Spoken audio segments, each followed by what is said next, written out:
है ये मैंने आपके सामने प्रेजेंट कर दिया है। और आपको अच्छे से पता होगा कि अगर आप डिश टीवी की बात करें तो ये आपको जी मीडिया की कंपनी नजर आती है। और इनका अगर आप टोटल डिफॉल्ट यस बैंक के ऊपर देखें तो ये आपको 7,500 करोड़ के आसपास देखने को मिलेगा। और ये अमाउंट कैसे रिकवर किए जाए उसके लिए अगर आप देखें तो ऑलरेडी 26% के जो स्टेक है ये आपको यस बैंक इसके अंदर बढ़ाते हुए दिखाई पड़ा था। और ये जो बढ़ाया गया है उसके साथ अगर आप एक बड़ा फैसला मार्केट में देखें तो इसके जो भी मैनेजमेंट अभी काम कर रहे हैं उसको फोर्सफुली चेंज किया जा रहा है। और ये क्यों चेंज किया जा रहा है उसके पीछे अगर आप बड़ा रीजन देखें तो जो भी कामकाज आपको जी मीडिया कर रही है वो अगर आप देखें तो स्टैंडर्ड का पालन तो छोड़िए, जो भी कर्ज इन्होंने लिए हैं उसको चुकाने की जो बातें हैं ये भी निगलेक्ट किया जा रहा है। और इस रीजन से अगर आप ध्यान दें तो जो भी नया मैनेजमेंट आएगा और जब इसके ऊपर कामकाज किए जाएंगे और जब ये सारे पैसे चुकाने की बातें होगी तभी यस बैंक का जो डिफॉल्ट है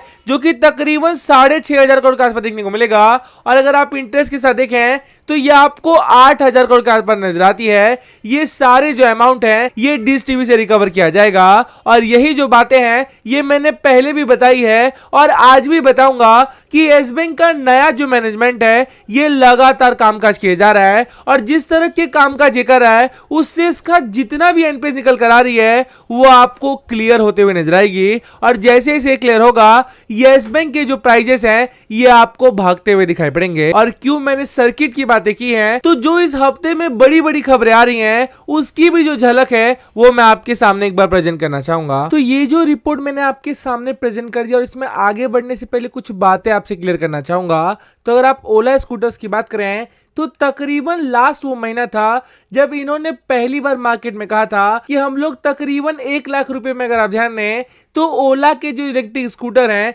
ये मार्केट में लॉन्च करेंगे। और ये जो बातें थी इन्होंने अपने वेबसाइट पर डाले और मात्र 500 रुपए में अगर आप देखें तो बुकिंग की जो अवेलेबिलिटी थी ये इन्होंने 1 घंटे के लिए ओपन किया था। और उस 1 घंटे में अगर आप ध्यान दें तो 1 लाख के ऊपर जो नए बुकिंग थे ये आपको ओला स्कूटर को लेकर दिखाई पड़ा था। और उस कारण से अगर आप ध्यान दें तो जो भी बाजार में इन्होंने 2 वेरिएंट निकाले हैं जिसमें आपको तकरीबन 1 लाख और साथ में 1,30,000 की जो गाड़ी है ये आपको मार्केट में लॉन्च होते हुए नजर आया है। और इसको लेके अगर आप ध्यान दें तो जो भी आपको टाई अप चल रहे हैं जो कि आपको बैंक्स की बात कर लें या फिर फाइनेंशियल इंस्टीट्यूशन की बात कर लें ये आपको लोन को लेकर दिखाई पड़ेगा। और ये लोन क्यों की जा रही है इसके पीछे आपको ऑलरेडी पता होगा कि भारत में जितनी भी गाड़ियां बिकती हैं ये आपको लोन पे अगर आप देखें तो ज्यादा बिकती हुई नजर आएगी। और इस रीजन से अगर आप देखें तो ओला इलेक्ट्रिक का बड़ा जो पार्टनरशिप है ये आपको भारत के मेजर बैंक के साथ होते हुए नजर आ रहा है। और इस मेजर बैंक में अगर आप ध्यान दें तो चाहे आप एचडीएफसी बैंक की बात कर लें, आईसीआईसीआई बैंक की बात कर लें, कोटक की बात कर लें, टाटा कैपिटल की बात कर लें, इन सब की जो अवेलेबिलिटी है ये आपको 8 सितंबर से ओके होते हुए दिखाई पड़ेगा। और अगर आप 8 सितंबर से ध्यान दें तो भारत में जितनी भी ओला की गाड़ियां हैं ये आपको चारों फाइनेंस कंपनियों के साथ अवेलेबल नजर आएगी। और उसके बाद के जो प्रोसेस हैं उस पर अगर आप नजर डालें तो ओला के जो ओनर हैं जो कि आपको वरुण दुबे जी नजर आएंगे उनका यह कहना है कि भारत की जितने भी फाइनेंशियल इंस्टीट्यूशन है या फिर जितने भी प्राइवेट बैंक हैं या फिर पब्लिक सेक्टर बैंक है सबके साथ अगर आप ध्यान दें तो 2 जो इनका वेरिएंट निकला है जो कि आपको 1 लाख और साथ में 1,30,000 के आसपास देखने को मिलेगी। इसके सब्सिडीज के लिए अगर आप ध्यान दें तो बाजार में सारे टाई अप किए जा रहे हैं। और इन बैंकों में अगर आप नजर डालें तो मैंने ऑलरेडी आपको 4 बैंक का नाम ऊपर बताया। और उसके साथ अगर आप ध्यान दें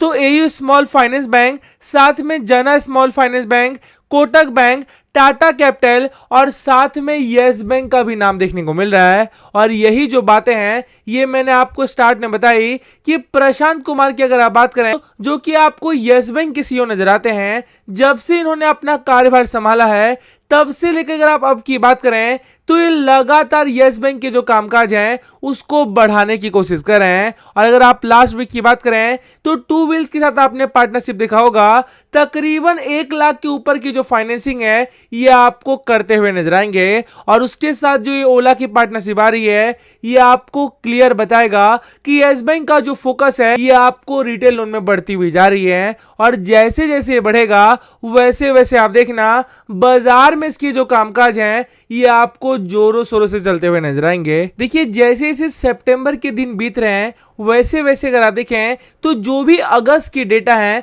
जो कि आपको खरीदारी के नजर आएंगे ये आपके सामने आते हुए दिखाई पड़ रहा है। और अगर आप यस बैंक की बात करें तो जब आप इसका म्यूचुअल फंड का होल्डिंग देखते हैं तो आपको क्लियर संकेत जा रहा है कि जितना भी जुलाई की डेटा आए थे उसमें अगर आप देखें तो एसबीआई लगातार माल बढ़ाया जा रहा है और वही जो रिफ्लेक्शन है ये आपको अगस्त की डेटा में भी देखने को मिल रही है। और जैसे से क्लैरिटी आएगी जो कि आपको तकरीबन 10 से 12 के आसपास नजर आएगा तो आपको क्लियर संकेत जाएंगे कि जो भी गिरावट बन रही थी और जो ये आपको 11 से 11.5 के लेवल के बीच में ट्रेड कर रहा है वहां पर जो बड़ी बड़ी कंपनियां से माल उठाए जा रही हैं उसमें अगर आप देखें तो पहला जो सबसे चौंकाने वाला नाम है ये आपको एसबीआई का नजर आएगा। और अगर आप इनकी बातें करते हैं तो ऑलरेडी 30% की जो हिस्सेदारी है ये आपको यस बैंक में नजर आएगा। और उसके बावजूद अगर ये खरीदे जा रहे हैं तो इनको पूरा बिलीव है कि यस बैंक यहां से तकरीबन 25 से 30 का जो लेवल है ये फ्यूचर में टच करेगी।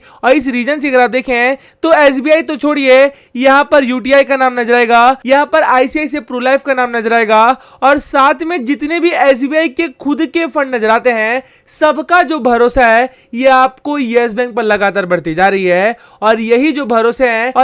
भरोसा है इसके सहारे मैं आपको होल्ड करने की सलाह दे रहा हूं। और जो लोग आपके मन में बार बार ये भय डाल रहे हैं कि आपके पैसे डूबा कर जाएगा तो आपकी जानकारी के लिए बता दूं कि जितने भी स्टॉक मार्केट में डूबे हैं वो आपको एक ना एक बार आपको जरूर ऊपर लेकर जाया जाता है। और जब वो मौके इसमें आएंगे तब भी आपके बचने के जो चांसेस हैं ये आपके डेफिनेटली बनने वाले हैं। पर उससे पहले अगर आपने अपना पेशेंस लेवल बना लिया और बाकी स्टॉक पर अगर आपने कंसंट्रेट करना शुरू कर दिए तो इसमें पैसे बनाने के जो चांसेस हैं ये आपको डेफिनेटली बनेंगे। और अगर आप बार बार इसको देखे जा रहे हैं और अगर आप केवल इसी से उम्मीद लगाकर बैठे हैं कि यही जब ऊपर जाएगा तभी पैसे बनेंगे तो आप गलत सोच लेकर चल रहे हो। क्योंकि यहां पे अगर आपने अलग स्टॉक पर दाव नहीं लगाया या फिर इसी पे अगर आप रह गए तो आप फ्रस्ट्रेशन में आकर माल बेचने वाले हो। और वही जो गलती है ये मैं आपको ना करने की सलाह दूंगा। और जो भी खरीदारी यहां पर हो रही है उस भरोसे अगर आपने यहां से 1 से 2 साल के लिए होल्ड करके रख लिया तो आपके पैसे बनने के जो चांसेस हैं ये आपको डेफिनेटली पॉसिबल नजर आएंगे।